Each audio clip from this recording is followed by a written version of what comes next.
The debate में आपका स्वागत है। नमस्कार। आज हम बात कर रहे हैं भारत में जो नए जीएसटी सुधारों की बात हो रही है, यानी जीएसटी 2.0, उनके बारे में।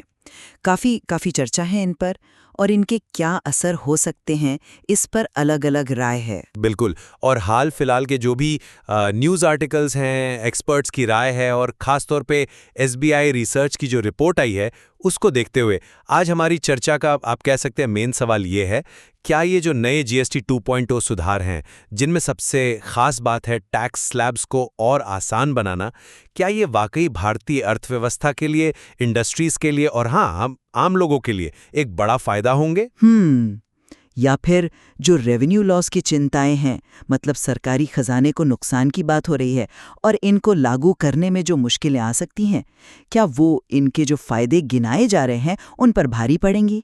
यही वो सवाल है जिसके कह सकते हैं दो अलग-अलग पहलू आज हम यहाँ समझने की कोशिश करेंगे। हाँ, तो इस बातचीत में मेरा नज़रिया ये रहेगा कि ये सुधार जो हैं, वो अर्थव्यवस्था को मजबूती देने के लिए एक ज़रूरी और एक पॉजिटिव, एक सकारात्मक कदम है। और मेरा फोकस इस बात पर रहेगा कि इन सुधारों से जुड़े जो रिस्क हैं, जो अनिश्चितताएं हैं, उनको हम अनदेखा न करें, उन पर भी गंभीरता से सोचना जरूरी है। तो शुरू करते हैं। देखिए, मेरी समझ ये कहती है कि जीएसटी 2.0 सुधार और खासकर ये जो टैक्स स्लैब को आसान बनाने की बात है, मतलब मुख्य रूप से 5% और 18% के स्लैब हों और ये 12% और 28% वाले हटें, ये जीएसटी का जो असल आइडिया था ना, एक देश एक टैक्स, उसको सही मायनों में लागू करने की तरफ एक बहुत बड़ा कदम है। जैसा कि इकोनॉमिक टाइम्स और स्टिचन टाइम जैसे एनालिसिस भी कह रहे हैं, इसका मकसद है टैक्स सिस्टम को सिंपल बनाना, न्यूट्रल रखना और कारोबारियों के लिए आसान बनाना। इससे क्या होगा? कंप्लायंस का बोझ कम होगा, और सबसे बड़ी बात, ये जो सामान की क्लासिफिकेशन और उसकी कीमत को लेकर झगड़े होते थे, आपको याद होगा टेक्सटाइल में वो ₹1000 वाली लिमिट पर कितना कन्फ्यूजन था, वो कम होंगे। कारोबार करना आसान होगा। एसबीआई रिसर्च और मिंट की रिपोर्ट्स तो यहाँ तक कह रही हैं कि रोज़मर्रा का सामान जैसे एफएमसीजी प्रोडक्ट्स, खाने पीने की चीज़ें, कपड़े और कुछ कंज्यूमर ड्यूरेबल्स भी, उन पर टैक्स की दरें जब कम होंगी, मान लीजिए 12% से 5% या 28% से 18%, तो आम लोगों की जेब में ज़्यादा पैसा बचेगा। और अनुमान है कि इससे कंजम्पशन यानी खपत अच्छी खासी बढ़ सकती है। करीब 2 लाख करोड़ से लेकर 5 लाख करोड़ रुपए तक की एक्स्ट्रा खपत का अनुमान है। ये इकोनॉमी के लिए एक बड़ा बूस्ट हो सकता है। और देखिए, कपड़ा उद्योग, टेक्सटाइल सेक्टर, उसके लिए तो ये बदलाव मतलब क्रांति ला सकता है। ये जो मानव निर्मित फाइबर एमएमएफ पर टैक्स की गड़बड़ियां थीं, और खासतौर पर वो इन्वर्टेड ड्यूटी स्ट्रक्चर वाला मसला, मतलब जहां रॉ मटेरियल पर टैक्स तैयार माल से ज्यादा था, जिससे मैन्युफैक्चरर्स का पैसा फंस जाता था, उसको खत्म करने से इस सेक्टर की वर्किंग कैपिटल फ्री होगी और दुनिया के बाजार में हमारी कॉम्पिटिटिवनेस बढ़ेगी। एसबीआई रिसर्च का तो ये भी मानना है कि इससे महंगाई पर भी थोड़ा पॉजिटिव असर पड़ेगा। सीपीआई में कोई 20-25 बेसिस पॉइंट्स की कमी आ सकती है। हाँ, ये बात सही है, मैं मानता हूं कि शुरुआत में सरकारी खजाने को कुछ नुकसान होगा। फाइनेंशियल ईयर 26 के बचे हुए महीनों के लिए शायद 45,000 करोड़ रुपए, और सालाना एवरेज करें तो शायद 50,500 करोड़ के आसपास। लेकिन मेरा मानना यह है कि भाई बढ़ी हुई खपत से जो एक्स्ट्रा टैक्स आएगा, और हो सकता है सिन गुड्स पर 40% की ऊंची दर लगे, और वो जो कंपनसेशन सेस का पैसा पड़ा है करीब 45,000 करोड़, उससे ये नुकसान काफी हद तक पूरा हो सकता है। तो कुल मिलाकर फिस्कल डेफिसिट पर ज्यादा असर नहीं पड़ना चाहिए। आपकी बातें सुनने में तो ठीक लगती हैं, मतलब थियरी में तो सब अच्छा लगता है, और सिंप्लीफिकेशन, सरलीकरण का इरादा भी अच्छा है। लेकिन मुझे ऐसा लगता है कि इन सुधारों के फायदों को लेकर शायद हम कुछ ज्यादा ही उम्मीद लगा रहे हैं, और जो जोखिम है उनको शायद कम करके देख रहे हैं। पहली बात तो यही रेवेन्यू वाली ही ले लीजिए। एसबीआई रिसर्च के ही आंकड़े अगर देखें, या मिंट और इंडिया टुडे की रिपोर्ट्स को देखें, तो सालाना रेवेन्यू का नुकसान 60,000 करोड़ से लेकर 1 लाख करोड़, 1.25 लाख करोड़ तक भी जा सकता है। ये छोटी रकम नहीं है। इससे केंद्र सरकार पर और खास तौर पर राज्यों की सरकारों पर एक सीरियस फाइनेंशियल प्रेशर बन सकता है। उनके जो ज़रूरी खर्चे होते हैं, सोशल वेलफेयर स्कीम्स हैं, इंफ्रास्ट्रक्चर प्रोजेक्ट्स हैं, वो कहीं ना कहीं प्रभावित हो सकते हैं। दूसरी अहम बात, जिसकी तरफ इकोनॉमिक टाइम्स और मिंट ने भी इशारा किया है, वो ये है कि भाई इस बात की क्या गारंटी है कि टैक्स कटौती का पूरा फायदा आम कंज्यूमर तक पहुंचेगा। हमने पहले भी देखा है, वो जो एंटी प्रॉफिटियरिंग का मैकेनिज्म था, वो अब उतना मजबूत नहीं रहा। तो ऐसे में बड़ी कंपनियां, खासकर जहां मार्केट में कंपटीशन कम है, वो इस कटौती का एक हिस्सा अपना प्रॉफिट मार्जिन बढ़ाने में इस्तेमाल कर सकती हैं। तीसरी बात, जिसे अक्सर हम नजरअंदाज कर देते हैं, कि सरलीकरण की कोशिशें कभी-कभी नई तरह की कॉम्प्लेक्सिटीज, नई उलझनें पैदा कर देती हैं। एक मिसाल इकोनॉमिक टाइम्स में दी गई थी बीमा सेक्टर की। अगर मान लीजिए बीमा जैसी सेवाओं को छूट दी जाती है, तो उनको इनपुट टैक्स क्रेडिट, यानी जो टैक्स उन्होंने अपनी खरीद पर दिया है, उसे वापस लेने की सुविधा वो नहीं मिलेगी। इससे उनकी कॉस्ट बढ़ सकती है, और उसका बोझ किस पर पड़ेगा? आखिरकार पॉलिसी खरीदने वालों पर। इसी तरह अगर अलग अलग चीजों के लिए नई दरें ठीक से तय नहीं हुई, तो नए तरह के इन्वर्टेड ड्यूटी स्ट्रक्चर भी बन सकते हैं। चौथी चिंता, ये जो लग्जरी सामान और सिन गुड्स के लिए 40% के नए स्लैब की बात हो रही है और मौजूदा कॉम्पेंसेशन सेस को हटाने की बात है, इससे ऑटोमोबाइल जैसे सेक्टर्स में कीमतों को लेकर और अनिश्चितता बढ़ सकती है, जैसा कई मीडिया रिपोर्ट्स में भी कहा गया है। और आखिर में इनको लागू करने की अपनी चुनौतियां हैं। पुराने आईटीसी रिफंड्स का क्या होगा? ये जो बदलाव है, ट्रांजिशन है, वो स्मूथ कैसे होगा? और राज्यों की जो रेवेन्यू की चिंताएं हैं, उनको दूर करने के लिए कोई भरोसेमंद कंपनसेशन मैकेनिज्म कैसे बनेगा? ये सब आसान नहीं होगा, जैसा कि स्टिचनर टाइम के एनालिसिस में भी माना गया है। आपने जो राजस्व हानि की चिंता जताई वो वाजिब है, मैं मानता हूं, लेकिन इसे सिर्फ एक नुकसान के तौर पर देखना शायद ठीक नहीं। ये आप कह सकते हैं एक तरह का इन्वेस्टमेंट है जिसका फायदा लंबे समय में मिलेगा।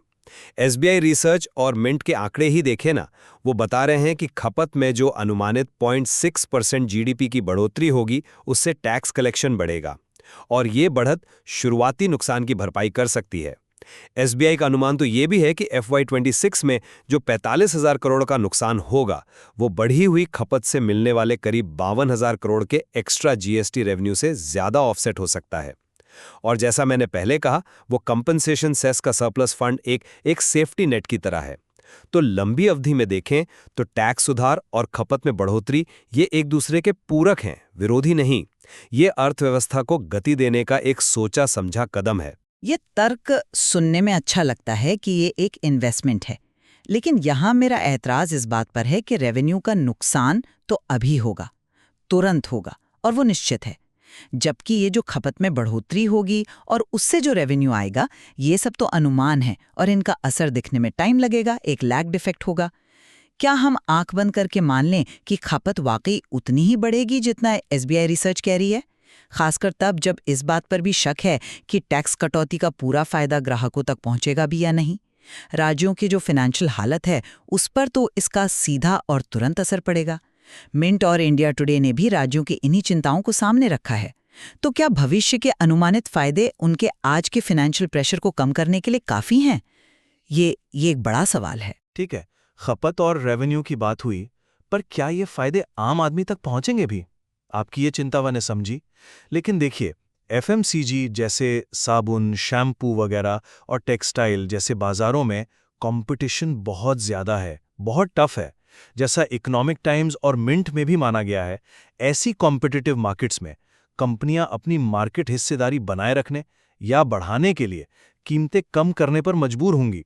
अगर एक कंपनी दाम कम करती है, तो दूसरों को भी करना पड़ेगा, नहीं तो वो पीछे रह जाएंगी और कम कीमतें मांग बढ़ाएंगी, जिसका फायदा अंततः सबको मिलेगा। सरकार और कंज्यूमर ग्रुप्स भी कंपनियों पर दबाव बना सकते हैं कि भाई फायदा नीचे तक पास ऑन करो। माफ कीजिए, लेकिन मैं इस तर्क से पूरी तरह सहमत नहीं हूं। जैसा इकोनॉमिक टाइम्स में साफ कहा गया है, वो एंटी प्रॉफिटेरिंग क्लॉज हटने के बाद कंपनियों पर ऐसा करने की कोई कानूनी मजबूरी तो है नहीं। हाँ, कॉम्पिटिटिव मार्केट में दबाव जरूर होता है, मैं मानती हूँ, लेकिन बड़ी कंपनियां, खासकर उन सेक्टर्स में जहां कुछ ही कंपनियों का दबदबा है, जैसे कुछ कंज्यूमर ड्यूरेबल्स या ऑटोमोबाइल, वो मार्जिन बढ़ाने के लिए इस मौके का फायदा उठा सकती हैं। और ये भी सोचने वाली बात है कि क्या शैम्पू के पाउच पर 2-3 रुपए की कमी जैसी छोटी-मोटी कटौतियां वास्तव में खपत को उस बड़े पैमाने पर बढ़ा पाएंगी जिसका अनुमान लगाया जा रहा है? आम आदमी की जो खरीदने की आदतें हैं, उस पर इसका कितना असर होगा, ये देखना होगा। अच्छा, तो इस सुधार का एक बड़ा दावा है सरलीकरण का। 4 मुख्य स्लैब से 2 पर आना, क्या ये अपने आप में एक बड़ा सिंप्लीफिकेशन नहीं है? Stitch in time, economic times और क्लियर टैक्स जैसे स्रोत बता रहे हैं कि इससे क्लासिफिकेशन को लेकर जो झगड़े होते हैं वो बहुत कम हो जाएंगे। कंपनियों को ये तय करने में आसानी होगी कि भाई उनका प्रोडक्ट किस स्लैब में आता है, इससे लिटिगेशन कम होगा, कंपनियों का टाइम और पैसा बचेगा। और टेक्सटाइल सेक्टर में वो जो इन्वर्टेड ड्यूटी स्ट्रक्चर आईडीएस का समाधान है, वो तो वाकई एक बहुत बड़ी जीत है जिससे छोटे कारोबारियों को बहुत राहत मिलेगी। क्लियर टैक्स का तो ये भी कहना है कि टेक्नोलॉजी जैसे एआई और मशीन लर्निंग का जो इस्तेमाल बढ़ रहा है, वो आगे चलकर कंप्लायंस को और भी आसान बना देगा। हाँ, कागज पर तो ये सरलीकरण दिखता है बिल्कुल, लेकिन क्या आपने इस पर विचार किया है कि ज़मीनी हकीकत क्या हो सकती है?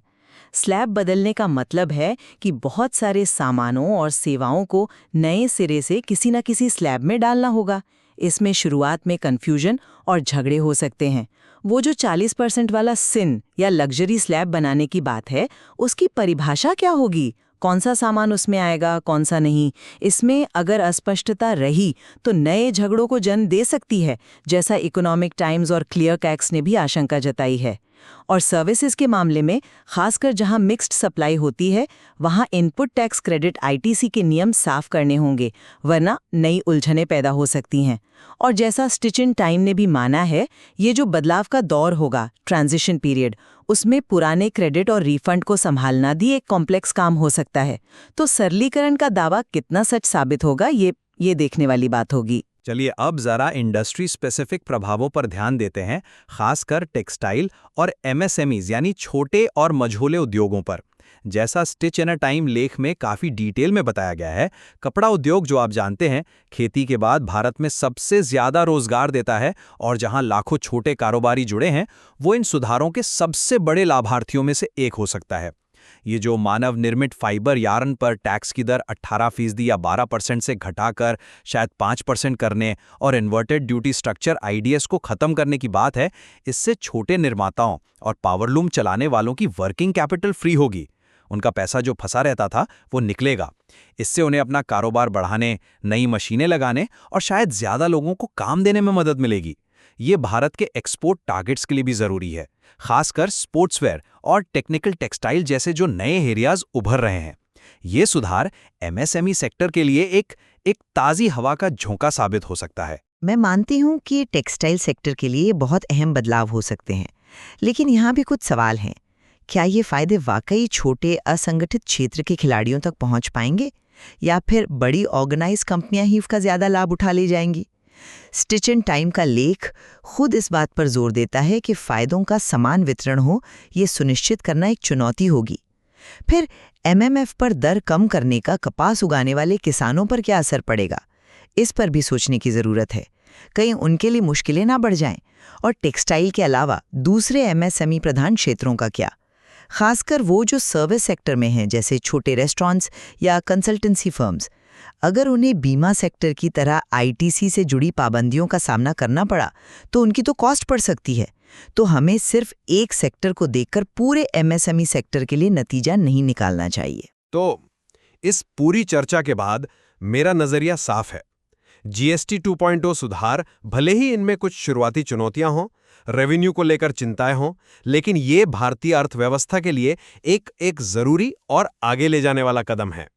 ये एक राष्ट्र एक कर के वादे को पूरा करने, टैक्स सिस्टम को आसान बनाने, ट्रांसपेरेंसी लाने, खपत को बढ़ाने और खास तौर पर टेक्सटाइल जैसे महत्वपूर्ण क्षेत्रों को वैश्विक स्तर पर मजबूत बनाने की दिशा में एक बड़ा सुधार है। शुरुआत में जो रेवेन्यू का नुकसान दिख रहा है, वो लंबी अवधि में बढ़ी हुई खपत और बेहतर टैक्स कंप्लायंस से जो फायदे मिलेंगे, उनसे कहीं ज्यादा संतुलित हो जाएगा। जबकि मैं सरलीकरण के इरादे की सराहना करती हूँ, मेरा निष्कर्ष थोड़ा सतर्क रहने वाला है। हमें उम्मीद रखनी चाहिए, लेकिन आंखें खुली रखकर। जो फायदे गिनाए जा रहे हैं वो अभी पूरी तरह निश्चित नहीं है। रेवेन्यू की स्थिरता, राज्यों पर पड़ने वाला वित्तीय बोझ और सबसे जरूरी ये सुनिश्चित करना कि टैक्स कटौती का लाभ आम आदमी तक पहुंचे, ना कि सिर्फ कंपनियों के मुनाफे में जुड़ जाए, ये सब गंभीर जोखिम है जिन पर बहुत ध्यान देना होगा। जैसा कि अलग अलग रिपोर्ट्स और लेखों में सामने आया है, इसे लागू करने की अपनी जटिलताएं हैं और 40% स्लैब या सेवाओं पर आईटीसी के असर जैसी नई अनिश्चितता भी हैं, जिन्हें सावधानी से संभालने की जरूरत होगी। इरादा कितना भी अच्छा क्यों ना हो, असली नतीजा तो इस बात पर निर्भर करेगा कि इसे कैसे लागू किया जाता है और बाजार इस पर कैसी प्रतिक्रिया देता है। तरह के तर्कों पर गौर करना जरूरी है। हमने आज राजस्व के असर, कंज्यूमर तक फायदे पहुंचने की बात, सरलीकरण की अपनी चुनौतियों और इंडस्ट्रीज पर पड़ने वाले प्रभावों जैसे कुछ मुख्य बिंदुओं पर बात की है। हाँ, और ये ध्यान रखना चाहिए कि इस विषय में जानने और समझने के लिए और भी बहुत कुछ है। जैसे कौन कौन सी चीजें वास्तव में सस्ती होंगी और कौन सी महंगी, उसकी पूरी लिस्ट क्या होगी, अलग अलग राज्य सरकारें इस पर क्या प्रतिक्रिया देंगी, दुनिया के दूसरे देशों की जीएसटी प्रणालियों की तुलना में ये सुधार कैसे हैं। ये सब ऐसे सवाल हैं जिन पर आगे भी नजर रखनी होगी। बिल्कुल, आज की हमारी कोशिश इन्हीं अलग-अलग दृष्टिकोणों को आपके सामने रखने की थी। और हम उम्मीद करते हैं कि आज की चर्चा में जो तर्क और सबूत पेश किए गए, उनके आधार पर आप अपनी एक सूचित राय बना सकेंगे।